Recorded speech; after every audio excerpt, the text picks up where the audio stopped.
ევროკავშირმა შეწყვიტა კამათი კოსოვოში მდებარე ერთ-ერთი ყველაზე ძველი 1962 წელს აშენებული ნახშირის მწარმოებელი ქარხნის შესახებ. ქარხანა ფილტრების არქონის გამო გამონაბოლქვს ამოყობს, რომელიც ვერ აკმაყოფილებს გარემოს დაცვის ევროკომისიის სტანდარტებს. მაგრამ ევროკავშირში შიშობენ, რომ ქარხნის გაჩერებამ შესაძლოა ენერგეტიკული დანაკარგები გამოიწვიოს.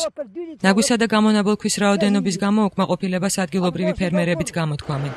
დათესილ მოსავალს გამონაბოლქვი და ფერფლი რამდენიმე დღეში აფუჭებს. დაბინძურებული ბალახით გამოკვებილი ძროხის რძეც უსარგებლოა. ადგილობრივი მაცხოვრებლების 40%-მა საცხოვრებელი ადგილები ცუდი პირობების გამო მიატოვა. ევროკომისიაში ამბობენ, რომ კოსოვოს ქარხანამ უნდა გაითვალისწინოს ევროკავშირის გარემოს დაცვის სტანდარტები და 2017 წლამდე შესაბამისობაში მოვიდეს ბლოკის წესებთან. კოსოვოში ევროკომისიის ხელმძღვანელის რენზო დავიდის განცხადებით, საწარმოს მიერ გარემოს დაბინძურების ხარისხი შემაშფოთებელია. იმ შემთხვევაში, თუ ქარხნის დანგრევამდე ხელისუფლება არ ააშენებს ახალ ფილტრებით დამონტაჟებულ საწარმოს, შესაძლოა საჭირო გახდეს ალტერნატიული ენერგეტიკული რესურსების მოძებნა.